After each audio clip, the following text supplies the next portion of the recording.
सत्पुत्र जननी नित्यं सत्या प्रभीषिणी यदा यदा तुम संपृक्षे तनया गतस्वती। हे दुष्ट जननी, तू कहां से बताएगी कि तेरा बेटा कहां है और मेरी अंगूठी कहां है? क्योंकि तेरा बेटा मुझे पता कहीं जुआ खेलने गया होगा, और अंगूठी भी कहां से देगी, चौकी भी कहां से देगी? तेरे बेटे ने तो सारी चौकियां किसी जुआरी को दे दी। मेरा बेटा इतना जुआरी हो गया था और तूने बताया, तूने मेरे कान में भनक नहीं डाली। मैं तो इधर उधर पूजा पाठ में जाता रहा और तूने मुझे बताया नहीं। आज मैं तेरे बेटे को और तुझे को आज घर से निकालता हूं और तुम दोनों को मैं आज तिलांजलि देता हूं और तुम दोनों को घर से अनपत्योस्मितेन हम दुष्टेन कुलदूषिणा उत्तिष्ठानय पार्थस्त्वं तस्मै दद्यास्तिलांजलि। मैं तुम दोनों को आज तिलांजलि देता हूं और तुम्हें घर से निकालता हूं, उसकी मां को और अपने बेटे को आज घर से। अब प्रश्न उठता है भाई कि माँ की क्या गलती थी? वो तो बेटे की गलती थी, बेटे को निकालना चाहिए था, माँ को क्यों निकाला? बोले माँ बेटा की प्रथम गुरु होती है। प्रथम माँ बेटे पर जैसा संस्कार देती है ऐसा बेटा करता है। माँ की लापरवाही से बेटा चरित्रहीन होता है। पिता की लापरवाही हो जाए तो संतान मूर्ख होती है। वंश की लापरवाही हो जाए तो संतान कायर होती है, और स्वयं की लापरवाही हो जाए तो लोग भूखे मरते हैं। इसलिए मां को निकाल जाए, क्योंकि मां बेटे की प्रथम गुरु। मां अपने बेटे में संस्कार देती है, क्योंकि लकड़ी जब तक कच्ची रहती है तब तक आप उसका धनुष बना सकते हैं, धनुष। लेकिन लकड़ी जब सूख जाएगी फिर तुम उसका धनुष बनाओगे तो क्या होगा? टूट जाएगी लकड़ी।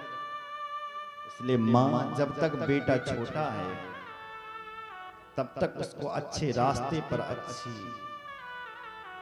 डाल सकती है। लेकिन मां ने शुरू में ध्यान नहीं दिया तो बेटा आगे जाकर के बर्बाद हो सकता है। बोलो जय श्री राम। एक कहानी सुनी होगी आपने। एक मां थी, उसका एक बेटा था 4 साल का। वो मां अपने बेटे को पहली बार स्कूल ले जाती है। चल बेटा स्कूल। बेटा स्कूल गया। पहला दिन था बेटे का स्कूल में, 4 साल का बालक। और वहां से उसने पहले दिन ही एक पेंसिल चुरा करके ला दी, अपनी माँ को दिखाई। माँ एक तो नई पेंसिल लाया हूं। तो तई माँ जिन बल पेन बालू कर बेटा। दूसरा दिन हुआ तो दूसरे तीसरे दिन किसी की किताब चुरा करके लाया, कॉपी चुरा करके। फिर भी उसकी माँ ने उसको नहीं डांटा, बोल पेन बालू कर, मैंने पढ़े ले। बेटा बड़ा हुआ तो चोरी करने लग गया, बड़ी बड़ी चोरी। फिर भी उसकी मां ने उसको डांटा नहीं। जब बड़ा हुआ तो महान चोर बन गया। एक दिन राजा के यहाँ इसने चोरी कर दी राज घराने में, तो पकड़ा गया। राजा ने कहा भाई क्या सजा होनी चाहिए? बोले इसके लिए एक ही सजा है, वो भी फांसी। फांसी के फंदे पर लटका। कल सुबह इसको फांसी होगी। उससे पूछा सुबह हुई भाई तेरी क्या इच्छा है, क्योंकि तू अब मरने वाला है, अब तू दोबारा इस दुनिया को नहीं देखेगा, तेरी अभी मौत होने वाली है, बता तेरी अंतिम इच्छा क्या है? तो वो बालक कहता है हे महाराज मेरी अंतिम इच्छा यही है कि मैं अपनी माँ का दर्शन करना चाहता हूँ, बस, और मेरी कोई इच्छा नहीं। उसकी माँ को बुलाया गया। मां सामने खड़ी है, बेटे के लिए फांसी। और आज वो अपनी मां से कह रहा है मां ये जो फांसी है ना, ये मेरे लिए नहीं, ये तेरे लिए होनी चाहिए। क्यों रे? चोरी करे तू और फांसी पे लटकूं मैं? बोले माँ वो इसलिए क्योंकि जिस दिन मैंने पेंसिल चुरा करके लाई थी, हे माँ उस दिन तू मुझे डांट देती, फटकार देती, तो आज मैं इतनी बड़ी चोरी नहीं करता और मुझे इस फांसी के फंदे पर ना लटकना पड़ता। उस दिन तूने मुझे समझाया नहीं, डांटा नहीं, प्रमाण क्या निकला कि मुझे आज फांसी हो गई। तो कहने का भाव ये था मेरा कि माँ बेटे की प्रथम गुरु होती है। बच्चे को बाल अवस्था से ही माँ को सम्मान कि माँ उसकी। आज इस ब्राह्मण ने उसकी माँ का और उस बेटे का भी तिलांजलि त्याग कर दिया। कथा आती है कि उसने किसी दूसरी कन्या से उसी समय विवाह कर दिया उस ब्राह्मण। माँ तो कहीं जा करके मर गई, लेकिन बेटे की कहानी लिखी। बेटा भटकता रहा, दर दर भटका, किसी ने उसको भोजन नहीं दिया। अब एक दिन सोच रहा है किसी ने रहने के लिए नहीं दिया। बरसात हो रही थी, अपनी माँ को याद कर रहा, माँ कहाँ है तू? जब कैसी तू मुझे सुबह उठाती थी, चाय पिलाती थी, बेटा भोजन करवाती थी, आज उस माँ की इसको याद आ रही है। कहाँ होगी मेरी माँ? इतने में क्या हुआ, क्योंकि आज सुबह से शाम हो गई, इसको भोजन नहीं मिला, अपनी माँ को याद कर। इतने में क्या दिखाई दिया कि उस दिन शिवरात्रि थी। उस शिवरात्रि के दिन कुछ भक्त शिव जी के मंदिर से कुछ पकवान लेकर के जा रहे थे और शिव मंदिर के लिए जा रहे थे। उसने खुशबू सूंघी कि कुछ खाने के लिए मिलेगा, तो उनके पीछे पीछे निकल पड़ा। पीछे पीछे निकला, वो शिव भक्त शिव मंदिर में गए और शिवरात्रि की उन्होंने रात भर पूजा की, पूरी रात, और उसको प्रसाद नहीं मिला, क्योंकि प्रसाद तो दूसरे दिन मिलेगा।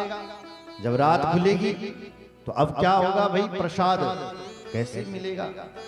अब शिव जी के भक्तों ने रात भर पूजा की, वो भी 4 पहर की पूजा, 3:30-4 बजे तक। और 4 बजे शिव जी के बड़ ठंड हो रही थी, तो वहीं पर शिव जी के मंदिर में सो गए। ये बाहर बैठा हुआ भिखारी के लिए। अब इससे दिन बीत गई, भूखा है, बिल्कुल भी खाया इसने कुछ नहीं। अचानक इसने देखा कि शिव जी के भक्त जो हैं सो गए। तो ये चुपके से मंदिर में गया और शिवलिंग के ऊपर का प्रसाद उठाने लग गया। जैसे शिव जी के ऊपर का प्रसाद उठाने लग गया, तब तक शिव जी के मंदिर में जो दीपक जल रहा था वो बुझ गया, बुझने वाला था। इसने अपनी धोती फाड़ी, धोती तो क्या थी, एक टुकड़ा था धोती का, वो फाड़ी और उससे एक टुकड़ा निकाला और शिव जी के दीपक से लगा दिया। तो शिव जी के मंदिर में उजाला। अंत शिव जी के ऊपर का प्रसाद निकाला और अपने मुख में डाला और कुछ हाथ में लेकर के भागने लगा। इतने में लोगों की नींद खुल गई कि चोर चोर चोर चोर चोर चोर चोर कहने लगे। चोर आ गया, पकड़ो पकड़ो। सबने पकड़ा और ऐसा मारा, ऐसा मारा, ऐसा मारा, खत्म कर दिया, मार दिया। उसका शरीर तो छूट गया, लेकिन उसकी जो आत्मा है उसको लेने के लिए यमराज के दूत आ गए। पर तब तक उसने शिव जी का प्रसाद पा लिया था। शिव जी की पूजा उसने रात भर देख ली थी, शिव जी के मंदिर में उजाला कर दिया था, इसलिए साक्षात शिव जी के दूत प्रकट हो गए, शिव जी के गण प्रकट हो गए और यमराज के गणों से उस गुण निधि को छुड़ाने लगे। कहते हैं छोड़ो इसको। मुंचते हम दुजा याम्या गणा परम धार्मिकम दंड योग्यान विप्रशो दग्धा सर्वाग संचय मुंचते। अरे भाई मुंच, इसको छोड़ो छोड़ो छोड़ो छोड़ो छोड़ो छोड़ो, क्योंकि गण परम धार्मिक, क्योंकि ये साधारण गण नहीं है, ये गण परम धार्मिक है, क्योंकि इसने शिव जी की पूजा करते हुए देखी है, क्योंकि इसने शिव जी के ऊपर का प्रसाद पाया है और इसने शिव जी के मंदिर में उजाला किया है, इसलिए तुम इसको नहीं ले जा सकते। उन्होंने यमराज के दूतों को मार दिया, फटकार दिया। यमराज के दूत तो चले गए और इस गुण निधि को अपने साथ शिवधाम लेकर के चले गए। बोल शंकर भगवान की जय। अब यमराज के गण जो इस गुण निधि को लेने के लिए आए थे, वो सब यमराज के पास गए। धर्मराज से कहा, अरे भाई धर्मराज, हमें तेरी ड्यूटी नहीं करनी, क्या हो गया भाई? बोले, हम एक पापी को पकड़ने के लिए गए और उसको पकड़ा हमने जैसे ही, तब तक 4 गण आ गए कहीं से शिव जी के, और कहते हैं इसने तो शिव जी की पूजा देखी है, शिव जी के मंदिर में इसने उजाला किया है, और हम उस दुष्ट पापी को यहाँ नहीं पकड़ करके ला सकते। यमराज तुरंत मुख पे हाथ रख लिया, अरे भाई ज्यादा बार ये नाम मत लो, मत लो, मत लो, मत लो। क्या हुआ? बोले, यदि तुम शिव जी का नाम इस यमपुरी में लोगे तो यमपुरी में जितने भी पापी भरे हैं सबको छुट्टी देनी पड़ेगी, इसलिए बॉन्ड। महाराज हम किसको पकड़ करके लाए फिर? तो यमराज कहता है, ये त्रिपुंड धरा लोकी विभूत्या सितया गणा ते सर्वे परिहर्तव्या नानितव्या कदाचन। अरे भाई, ये त्रिपुंड धरा जो अपने माथे पर त्रिपुंड धारण करता है, ऐसे लोगों को तुम यमपुरी में मत लेकर के आना। जो लोग अपने मुख में शिव नाम धारण करके रखते हैं उनको भी मत लाना। जो लोग अपने गले में रुद्राक्ष धारण करते हैं ऐसे को भी मत लाना। जो शिव जी की पूजा देखते हैं उनको भी मत लाना। जो शिव जी के मंदिर में रोशनी करते हैं, दीपक जलाते हैं, ऐसे लोगों को भी मत लाना। जो नहीं करते उन लोगों को इस नरक में जरूर लेकर के आना। ये रुद्राक्ष धरा लोकी जटा धारिण ये वै ते सर्वे परिहर्तव्या नानितव्या कदाचन।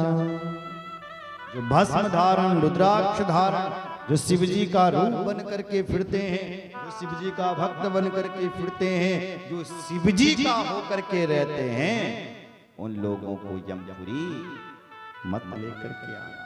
बोल शंकर भगवान की जय। हर हर महादेव, हर हर महादेव। अब सूत जी महाराज कहते हैं, ऋषियों, इस प्रकार से भगवान की शिव जी की पूजा कोई देख भी ले तो उसका भी उद्धार हो जाता है, कल्याण हो जाता है। करने की बात तो दूर है, देखने मात्र से उद्धार।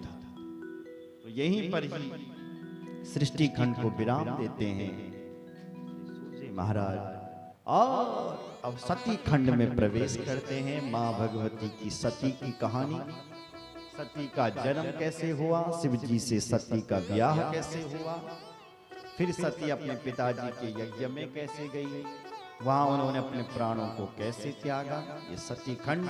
और उसके बाद पार्वती खंड, माँ पार्वती का जन्म कैसे हुआ, माँ पार्वती का शिव जी से ब्याह कैसे हुआ, इन सब कथाओं पर चर्चा है। तो ये सब कथा की चर्चा हम कल करेंगे। आज वाणी को यहीं पर विराम, शेष चर्चा कल होगी। बोलो शंकर भगवान की जय।